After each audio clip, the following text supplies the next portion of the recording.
Hello, my loves. Right, today I'm going to talk through how to fix a problem like this. I caught my nail in the cupboard and I can see that it's cracked there. It was very painful.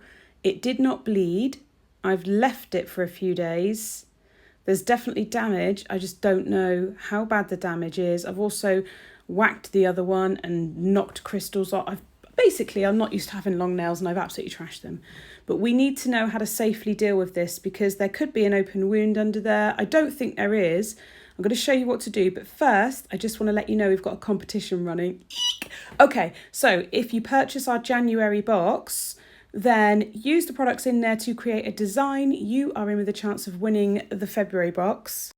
All of the details are over on Instagram and everything that you need to know is there. But yeah, I'm so excited. We're going to get rid of the January blues with bling. Right, let's get back to this. So the first thing I need to do is shorten this nail because the pure length of this nail is putting strain on that fracture there. So I'm going to take some old nippers, remove the crystals, get rid of all the old crystal. I don't like these nippers anymore. They slide like... Now I've got some different shaped ones, different shaped handles. These ones I'm using to just remove crystals because they slide in my hand. I don't feel like I can get a good grip on them. Like, maybe it's because I've got bad hands and they're just useless. But anyway, I'm going to try and prise off these crystals. There we go. That's the first thing you need to do to kind of see what you're dealing with here. It might reveal a little bit more. It might not. The key thing is, obviously, if it was bleeding severely, I would know that there's an open wound underneath. It feels very bruised. So my assumption was there was no wound underneath. If there is, you've really got to let it settle down before you're going to soak that nail off. Otherwise, it's going to be excruciating. At the same time, you need to make sure the area is kept dry and clean because moisture will breed bacteria and infection. So it's really hard. Now I'm going to clip right at the weak slot either side. There we go. See that? And then do the other side as well. Right at the sort of snapping spot, the sweet spot. Just clip a little bit, it'll come off nice and easy. Now we need to debulk because obviously, sorry if you can hear the dog snoring. We need to debulk. I'm using a really coarse bit on a high speed setting, but I'm hardly applying any pressure. So I'm going at it really gently because I don't still know what I'm dealing with. So I'm debulking. If you've got a hand file and you'd rather use that because it's just too painful, use a hand file. Just be careful. I can see that fracture runs deep. So I'm going to really slowly, really gently just bring down the bulk of this. Obviously, sorry if you can hear the cat. If I experience any real pain, I'm going to stop and reassess the situation. I'm also going to switch the rotation so that I can work at a slightly different angle. There we go. I can't remember what the name of this Melody Susie e-file is, but I love it.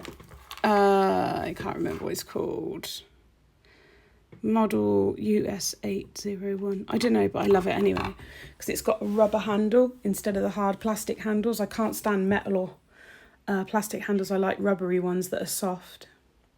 Okay, so again, just debulking really, really gently. I'm doing this left-handed as well, so I've got to be really gentle. Because with a 4 times coarse bit, you're going to take chunks out of your finger if you get it wrong. But as you can see, that fracture, I can still see it. So it has run right through the acrylic. And I'm really lucky I didn't have blood everywhere and a worse injury. Oh, Gizmo, what are you mowing about? Our cat is so old, he can't even meow properly. He's pathetic. So keep going like this. And then once I've debulked enough, I'm just going to check. There's that fracture still there. So it runs deep. I'm going to take it down as thin as I can, safely take it. And then I'm going to soak the rest off.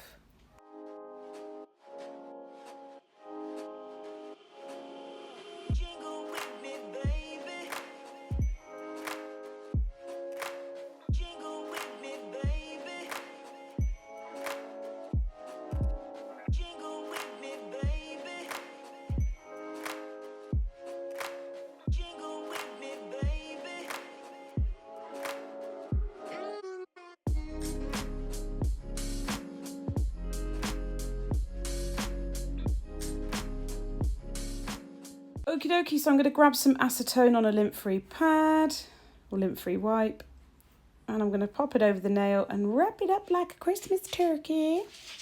I'll let it sit for about 10 minutes and then check it. I don't apply heat because, you know, my acetone bottle doesn't say it's meant to be warmed, so I'm not going to warm it. I might hold it in my hand, like put my hand around it like that and hold it, but I'm certainly not going to mess about with it. I'll just leave it as it is.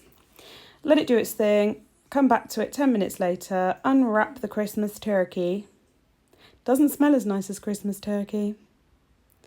There we go. Let's scrape off what we've got. Now remember, when you are doing this scraping thing, be gentle.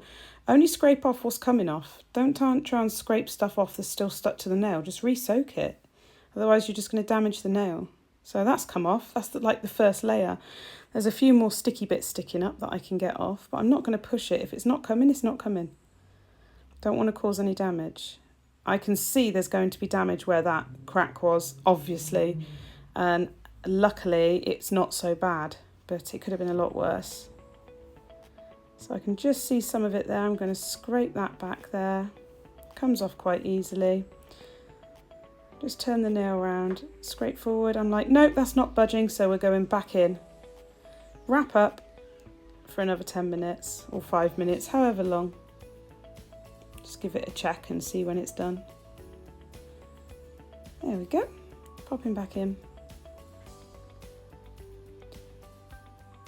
And we are cooked. So let's give it a few minutes and then come back, unwrap it again, see what we're with. There we are, look. That's melted down nicely. Melted. That's my technical term. I've melted my nail. So we're going to use the tool, just use a cuticle pusher. You could use an orange wood stick, whatever you want. Let's just release what needs to be released. And at this stage, I would just check how it's going and then file off anything that's left. I don't want to soak again, I can't be bothered. So I'll just file off anything that's left. You could go back and soak again if you want, but there was just such a tiny little bit. I'll just file over it with a 180 grit file. There we go. So I can see there's damage from that injury. There's like a white, you can see the white line going across the nail from side to side. That's the damage where that split was. Luckily, it didn't completely split my natural nail. Thank goodness my natural nails are in relatively good condition, because that would have been so agonisingly painful. So I'm just going to tickle over it with my 180 grit file, and then I'll just buff the nail a little bit with it, very gently, really, really gently. I don't want any pressure, don't want any more damage than there already is. It doesn't feel sore anymore, but it was bruised for a few days. I literally did this 2 days after putting my nails on, something like that. So it's taken a few days to get rid of the bruising. And I'll just go quickly over because there's a little bit of, I can feel the kind of claggy residue from acrylic, you know what I mean? So just quickly run the file over. Then I'm actually going to go off and soak off the rest of them. So I'll give this a quick wipe over with isopropyl alcohol. Then I'm going to pop off and soak off the rest of the nails. There we are, look. Once it dries, you'll see the damage. I can see the red area there as well.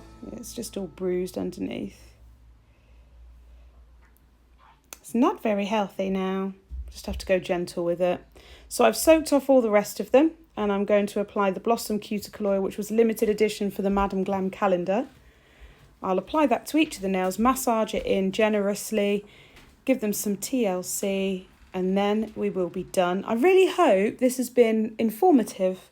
I've tried my best to not be silly. So if there's anything else you would like some tips on, or, you know, if you feel you'd like some training and anything like that, just check out the website. Don't forget to enter the competition if you've bought the January box. There are still some available for sale, although stock is limited.